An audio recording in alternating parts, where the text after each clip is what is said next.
the Hall of Fame of Faith. And now we look into the application that comes immediately after. Let us run the race that is before us. Hebrews 12, 1 through 3 says this. Let's read it together in respect for God's word. Let's stand. Therefore, we also, since we are surrounded by so great a cloud of witnesses, let us lay aside every weight and the sin which so easily ensnares us, and let us run with endurance the race that is set before us.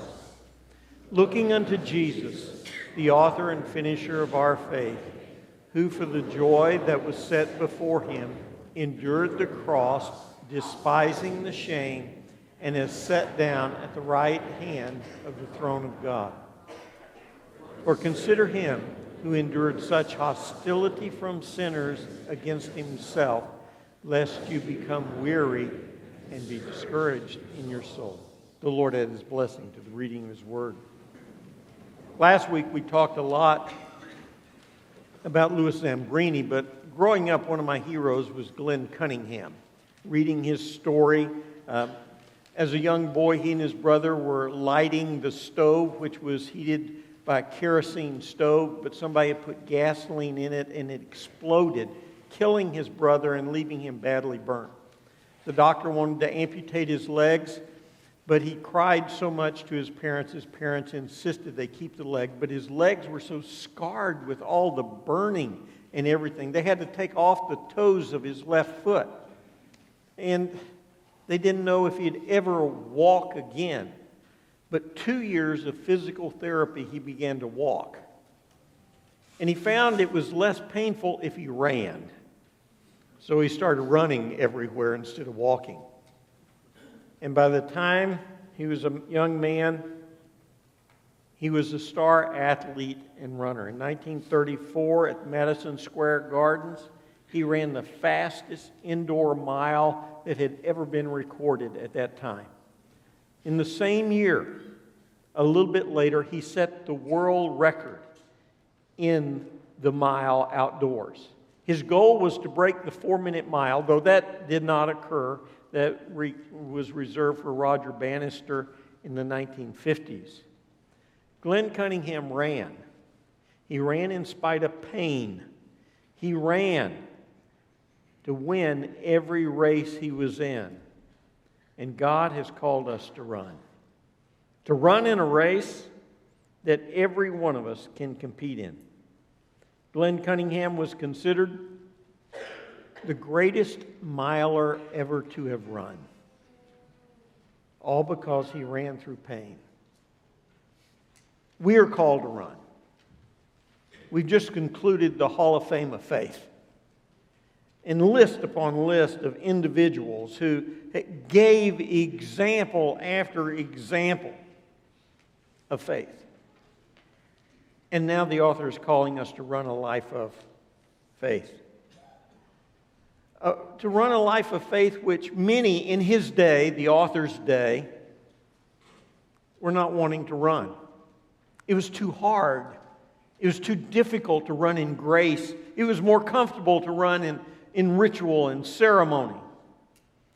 We all are called to run when it's hard. In 1966, I ran the mile. I took after Glenn Cunningham. It's the only race I wanted to run in track. I won every race I entered through area and district. And in district, I faced my toughest competition of the year. And a guy tried to pass me as we entered the last lap, and I wouldn't let him. Coach had told me, don't let anybody pass you on the last lap. We sprinted the last lap. And I collapsed over the finish line, having won the race. The only thing is, I was also scheduled to run the 880, the half mile, in 10 minutes. And normally I could do it. We had another guy who was the fastest 880 because he was rested and I wasn't. And I went up to the coach and says, it's too hard. I'm in too much pain. I can't do it. And he says, you've got to do it. And I said, no, I'm not going to do it. I can't. and I didn't run the race. I had the opportunity to run in state in 2 events, and I didn't because it was too tough. That's the way we are so often in the Christian life. It just seems too tough. The only thing that God calls us to do is to run in faith. And for many of us, that is too tough. And yet we have so many examples. So many examples to encourage us. Every one of us, regardless of age, regardless of gender, regardless of skill and education, is called to run the race that God has set before us. And so many of us refuse to even try and set one foot on the track. He tries to encourage us to run. In verse 1 of chapter 12, he talks about the cloud. It actually begins with the conclusion. It starts out, therefore, and we all know when there's a therefore, we always got to ask what it's there for. And a therefore draws a conclusion. It draws an example for us to follow. And therefore, having followed all these examples of faith, what is the proper response? He says we have surrounded by a cloud of witnesses. Witnesses. A cloud, by the way, is a metaphor for many. It's a large number. It's huge number. And these witnesses are there for us to look at. And many people interpret this passage in the clouds that this cloud of witnesses are looking down upon us as we run the race. J. Vernon McGee tells the story about a young man who played college football, but he'd never been able to play much, and his father was blind and died the week before the last game. So he asked the coach, could you let me in, coach, because, I want to honor my dad. And he was a running back, so the coach let him take the kickoff. He took the kickoff and ran it back for a touchdown. Coach says, wow. Left him in the game. He gained 180 yards. Coach says, what's gotten into you? He says, well, I was playing for my dad, and my dad was blind. This is the very first time he's got to see me play. That is not what it's talking about here. When it talks about the witnesses, they're not witnesses of us. We're not on the track, and they're up in the stadium looking down going, go, man, go, Ron, go. That's not what's happening. They're not witnesses of us, they're witnesses to us. We're the ones who look at them and say, look what they did, because they believed. And therefore, our responsibility is to look at them and their example. And then he follows up with commands. In 1b, the latter part, it says, lay aside. Lay aside 2 things, weights and sin. Now, what's a weight? In Greek, the word weight is bulk. Now, in sports term, we talk about bulking up. Or at Thanksgiving, we talk about bulking up. Add a few pounds, that sort of thing. Well, in the Olympic Games, when you're running the race, you don't want to bulk up. You want to be as light as possible. As a matter of fact, you understand in the original Olympic Games, they ran in the nude. You know why that is? Because when they first started out, a woman disguised herself and beat the guys. So they didn't ever want that to happen again. So they made everybody run in the buff. We call it streaking today, but back in those days, that was the Olympic Games. Well, you don't want to run with weights because they slow you down. I'm not saying that weights are necessarily bad. Weights can be good things. When you exercise, after both my knee surgeries, when I walked the dog, I would put 2 pounds of weight on each ankle to strengthen my ankle. Now I put 15 pounds of weight on each ankle and walk the dog. Well, it keeps my feet. I pick up my feet. I don't shuffle. Many people after knee surgery shuffle. They drag their feet. I don't. I pick them up because I wear weights. But that's when I'm exercising, not when I'm running a race. You don't want weights. You don't run a 100-meter dash with a backpack on filled with enough food for 5 days. Why? It slows you down.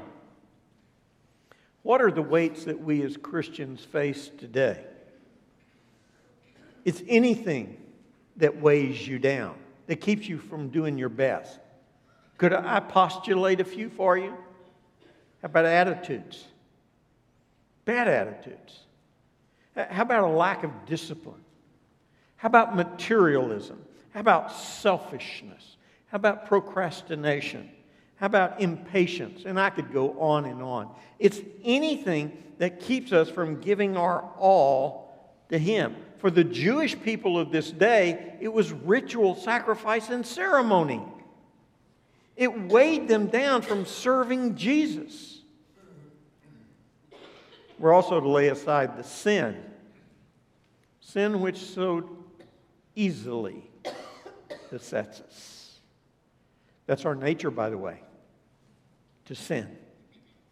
It's common. It's easy for us to do it because we're so accustomed to it. But one thing that keeps us from running the race, giving our all to Jesus, is sin. And every one of us struggles with sin. There's not a person in here that doesn't. If you see struggling from sin, I will check your breath because it means you're dead. That's the only time we're going to see struggling with it. But we've got to lay it aside. We've got to guard against it. We've got to confess it and get over it. We've got to move on. Then he commands us, let us run with patience. Run with, you know what the Greek word here is? Dennis knows. It comes from the root word agonia. Oh, agonia. What does that sound like? Agony. Run with agony. Do you know that it actually hurts to run after a while? You get tired. You ever run a marathon? I have. You ever heard of that thing called the wall? The wall is that place in the race where suddenly you don't want to run anymore. It can come at any point in the race. It's not mile 20. It can come at mile 1. It can come at mile 12. It can come anywhere in the race where your body says, stop it! You're abusing me. And you have to make a decision whether to run or not. Here's the thing. The Christian life is a marathon. It takes all your life to run it. It's not a 10-second sprint, though many Christians try to run a 10-second sprint and then coast. It's like a missile. You understand that rockets, when they're fired, their motor only burns about 1.25 seconds. It coasts the rest of its life. Many Christians are like that. They make a profession for God. They're on fire. Whoopee! Yeah, woo, charge! For 1.25 seconds. And the rest of their life, they coast. They never do anything for God, for Jesus. It's just that. We're called to run through the agony, to keep running. Even when it gets tough. And it gets tough for everyone. You know, even pastors have it tough at times. Missionaries have it tough. There's times they want to say, I didn't sign up for this abuse. And you got to make a decision. Do I keep going or do I quit? God did not call us to quit. Did you get that? We're to run throughout our life, regardless of the struggle that it may seem. No matter how hard it gets. As I told the story of Louis Zambrini, floating in a raft for over 46 days. What was different from him? What was different when he was suffering the abuse and torture in prison? He made a decision he wasn't going to give up. And all of us have to have that same commitment every time we face walls, and we will. Skip Gray tells a story of as he was raising his children. His daughter was doing so well until she got to third base. And then she made a right-hand turn and went out in the left field. And he was in great agony over it. He struggled with it. Oh God, we've tried to be good parents and all this other stuff. He says, man, have I got problems.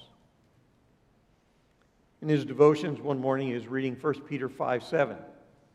Casting all your care on him, for he cares for you. And it hit him. And he said, suddenly, I knew what to do. And instead of saying, man, do I have problems, I say, God, you got a problem. That's casting your care on him. Giving it to him instead of taking it upon ourselves. We have to do that. Additionally, how do we survive it? How do we go through it?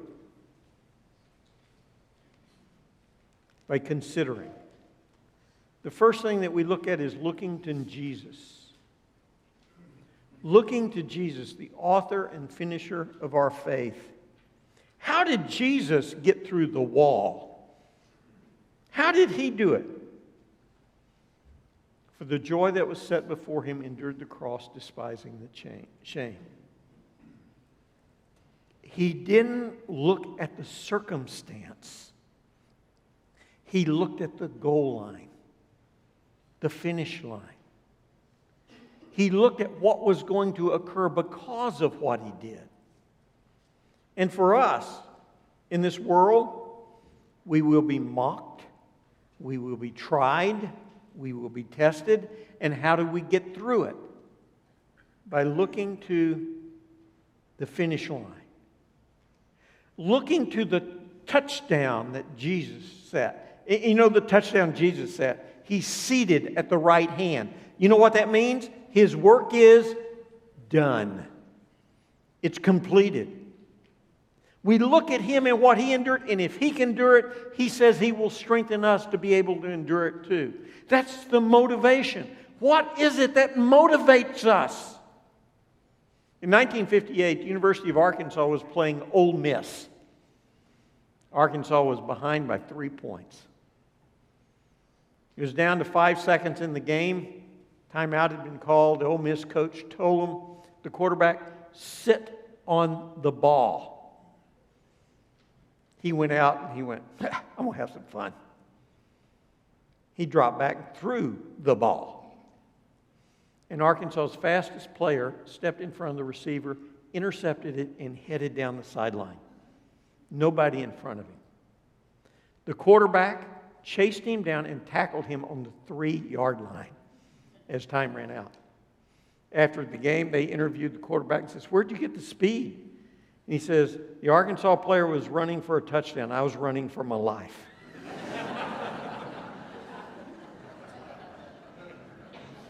Motivation. Motivation. Who for the joy that was set before him. And the joy that's set before us is eternity with Jesus and the rewards with him. And consider him. The Hebrews love to repeat themselves. You know, it's like the old joke, wise men repeat themselves, repeat themselves, repeat themselves, repeat themselves. You know, and the Hebrews did that, using different words to build on the emphasis. And now he changes the word to consider him. Consider him. Okay? How do we consider him? Well, look at him. Who is he? The living Son of God, perfect in word, deed, and truth. And what did he go through? Rejection, mocking, shame, beatings, death. If he did that for us, shouldn't we be doing the same for him? Shouldn't we? But we have to do it by faith, not by the ritual, ceremony, and circumstance of the day in which the author wrote. We have to do it by faith. The life that we live is one of faith, and we have to pursue it in him.